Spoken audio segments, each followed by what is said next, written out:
Okay, we cleared it, that bridge.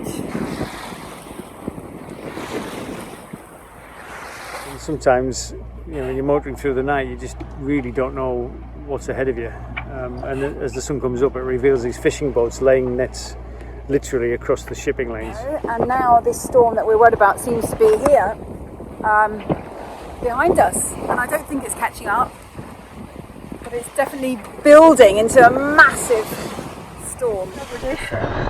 Shit! Oh God! Right, we're halfway up the Malaysian western coast, and as I look at the sea, it's pretty much just absolutely covered in trash. I mean,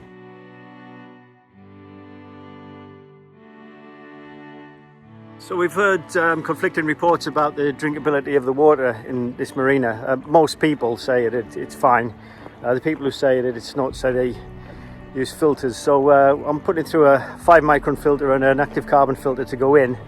And then naturally below the taps, the drinking taps, we've got the same thing coming out. So effectively it's gone through 4 filters. But the preliminary filter, the 5 micron filter, is going brown very quickly. So that's not necessarily a problem. It could just be desalinated water. But with the amount of rain they get around here, I wouldn't have thought they needed desalinators. So it could be rust in the pipes. But beggars can't be choosers, because we can't make any water around here. So the other interesting thing is the wildlife in the marina. So now these monnet lizards are about 4 or 5 foot long. You know, they're not like little gecko, cute little geckos. They're actually quite menacing when you see them.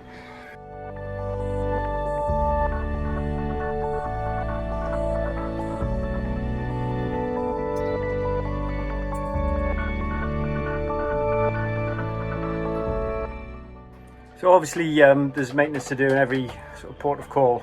It's not something I usually kind of talk about because it's so routine now. On the last place, one of the springs on the brush had gone in the windlass, so that had to be, well, it couldn't be replaced because it all repaired. So we used a bit of sardine tin to fix that. And here we had a problem with the AIS and intermittent GPS, and we thought it was the actual units themselves, but actually when we traced it a little bit back, it turned out it was the wires from one of the inverters was actually really loose. I think it must have vibrated loose. The pipe from the extractor fan came off. I think one of the screws vibrated out and went missing, so we're going to have to reinstate that. We've got this fine black powder that's coming somewhere near the coupler. We're not sure whether it's coming from the actual shaft itself, the coupling bushings, or the alternator fan off the shaft. So we've got a shaft generator which powers an alternator. Still some jobs to do, but nothing urgent. Looks like we're going to have a bit of a motor up to Pangkor, which is the next port of call, because it's the Malacca Strait. There's some very strong currents, a lot of squalls, thunder and lightning, and not much wind. It's kind of like the worst type of sailing, so we're just kind of gearing up for that now. There aren't any fuel docks anywhere around here, which is surprising with the amount of boats. So the nearest one is a domestic fuel station about a mile away. So we managed to bribe one of the marina staff who drives the golf buggies around here to go down there and pick us up 60 litres of fuel. We've also been told it takes 24 hours to check out. Why that takes 24 hours to check out, I have no idea. The thing is, if the weather turns and you see some wind, you've got to go. You can't just kind of say, okay, we'll leave in 24 hours. You just got to go with the wind, and they don't seem to get that. But anyway, we've managed to get around that as well. So that's where we're at. We're going to head off in a minute.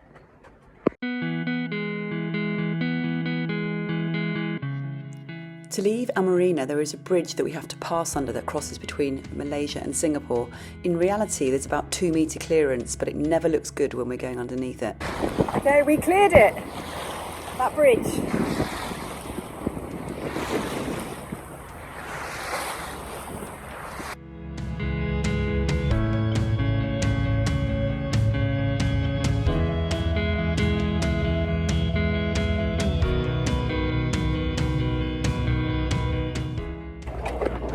So we're heading north once again up the coast of Malaysia this time, and we've just done an overnighter.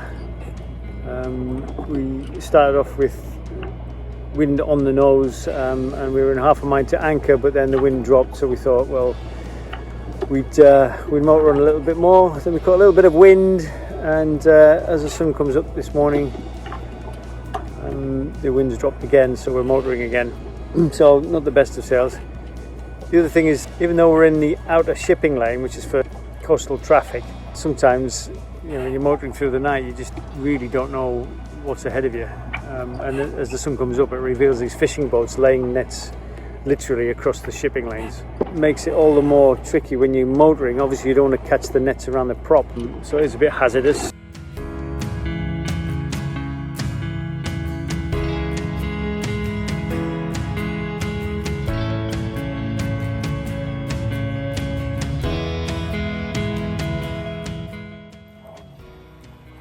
So this is the second night in the Malacca Strait, and it's slow progress. We're doing just under 3 knots. We've got a little bit of current with us. We've got the headsail pulled out because we're on a dead run, more or less. There's a lot of traffic about, but the good news is it's flat calm as well. So even though we're going really slow, at least the sails aren't flogging. But as I always say, I prefer a boring passage than an eventful one.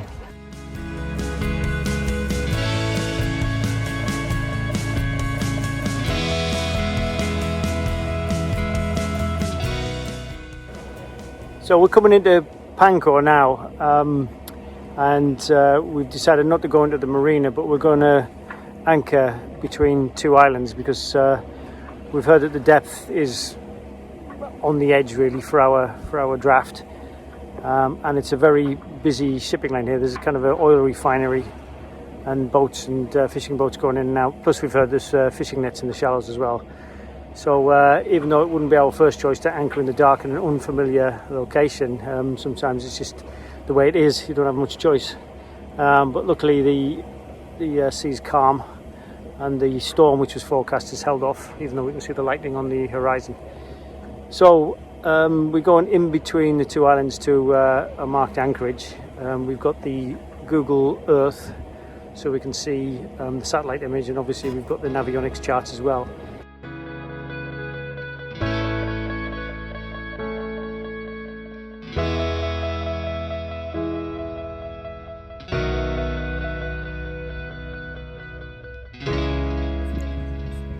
So that's it, we're down in about 10 meters of water, and it's nice flat calm.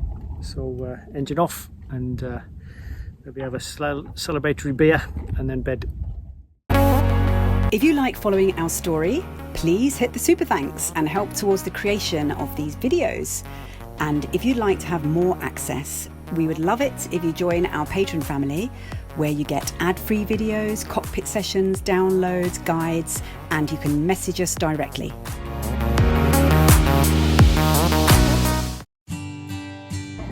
We set off early this morning and we are heading from Pangkor to Langkawi because we've got to get to... Darok has got to get down to Kuala Lumpur to do some exams, and so we're doing this last bit of getting the boat up to Langkawi where we're going to get hauled out, and that's where Woody's going to stay with Ewan, and me and Darry are going to go to Kuala Lumpur and he's going to sit a load of IGCSEs. So it's one of those public exams that you do when you're 16, and this is the November series, and it's the time when we realise that we can kind of fit it into a schedule because we're not sure where we're going to be next May and June, and I don't think we're going to be anywhere near a place where you can sit exams. So he's having to do them a little bit early, but hopefully they'll go okay. So we've been revising a lot as we've been going along, and it's not been easy. I've got to say, it's been hot, boat's been moving, and I think for any child doing GCSEs it's not been the easiest, but he can do his best, that's all he can do. We're halfway up the Malaysian western coast, and as I look at the sea, it's pretty much just absolutely covered in trash. I mean, there's bottles and plastic and just rubbish floating like everywhere. I mean, within 10 square meters there's about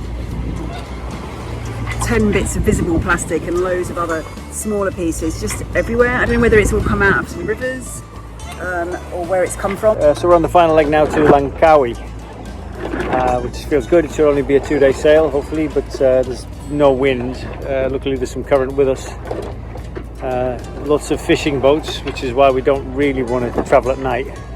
Lots of fish traps and sort of loads of debris in the water. I mean, even here, a couple of miles out, it's just sort of plastic as far as the eye can see. It's heartbreaking, really. But we've got a lot of fishing boats up ahead, so I'm just kind of trying to skirt around them, and then we can get back on track.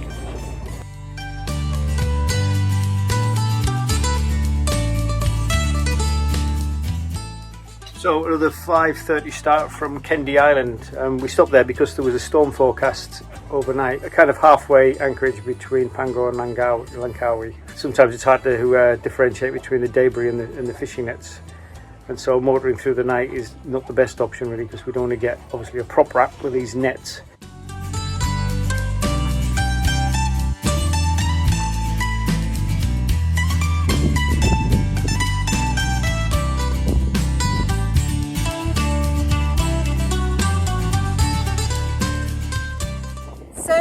We are just motor sailing up the coast of Malaysia. The Malacca Straits, there's a few challenges, and one of them is the fact that there's not really the wind in the right direction at this time of year, and you have to avoid these horrible kind of looming storms, which so far we've done all right in avoiding. Well, this storm that we're worried about seems to be here behind us, and I don't think it's catching up.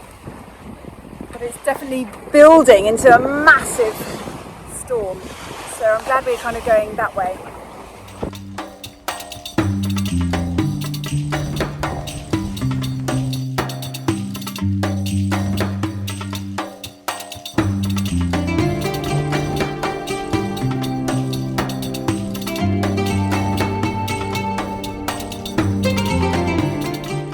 So after the challenges of the Malacca Strait, we finally arrived in Langkawi, which is known for its stunning beaches, lush rainforests and exciting water activities.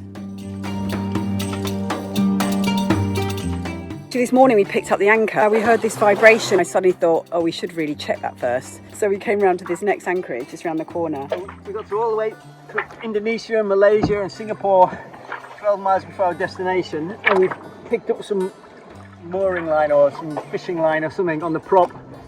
We dropped the anchor yesterday, and just as reversing, the whole engine started vibrating really violently.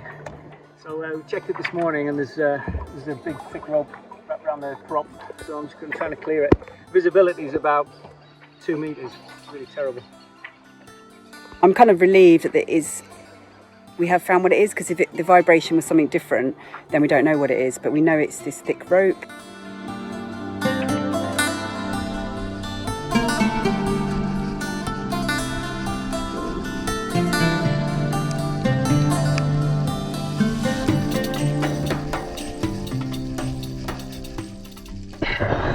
Shit! Cut myself. Oh God! Right, pass me the knife. The thing is, I sliced it right in the knuckle, so this is like loads of blood, and it's kind of going everywhere. And obviously, we don't want to attract sharks when we're down there, so it's. Let's see that blood in that tissue.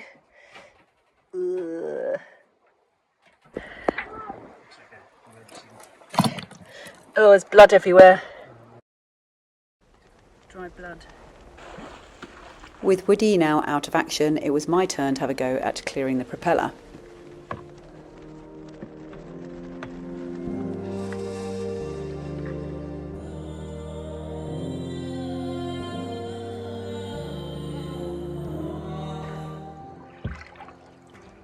There's loads of that stuff down there. Okay, I'm going to do more.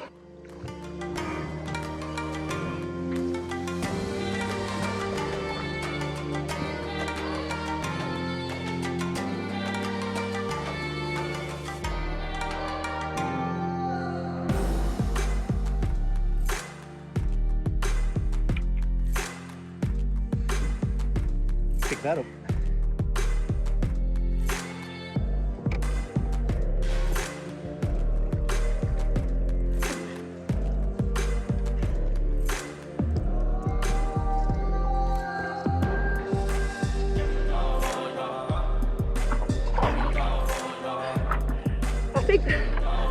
mostly off. I think it's mostly off now. Mostly, or Pretty much. I would double check. That was the thin bit at the beginning. that was a bit around the shaft, was it? Yeah. So it looks pretty good. It looks clear. I can't see any oil leaking or any damage in the seal. The propeller seems pretty firm.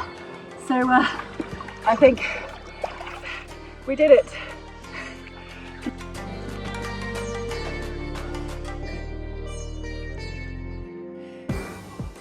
Unfortunately, the exciting water activities aren't always beneficial to the diverse wildlife in this area, as we noticed ourselves.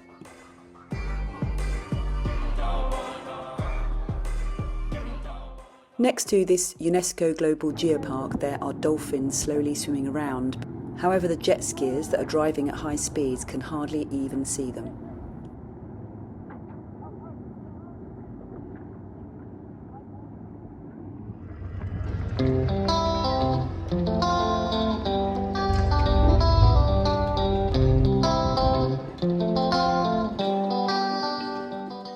There are 99 islands in the Langkawi UNESCO Global Geopark, and it's a treasure trove of biodiversity. It has a rich array of flora and fauna which is spread across its forests, mangroves, limestone hills and marine ecosystems. The geological heritage here spans over 550 million years, which makes it one of the most significant geological sites in Southeast Asia.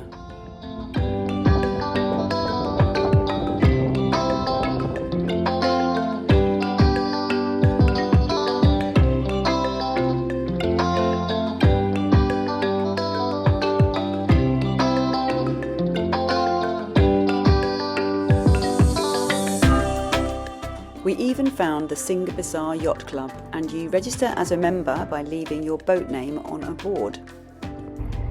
So we've just up anchor from Singapore, which was a beautiful little anchorage. A little bit busy with the jet skis and that, but really nice community there. Every fortnight people come out from Rubac Marina and just anchor there and get the barbecue going and have a few drinks, and really lovely community atmosphere. And yeah, it was a really nice sort of way to end our journey up the Malacca Strait, really, and totally unexpected.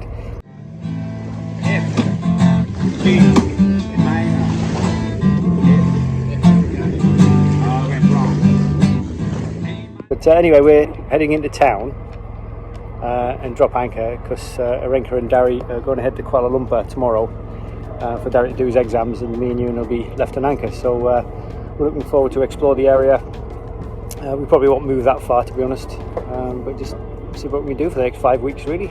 And stay tuned for the next episode when we find out what it's like to do international exams in Kuala Lumpur, and Mothership ends up in one of our most favourite marinas in the world.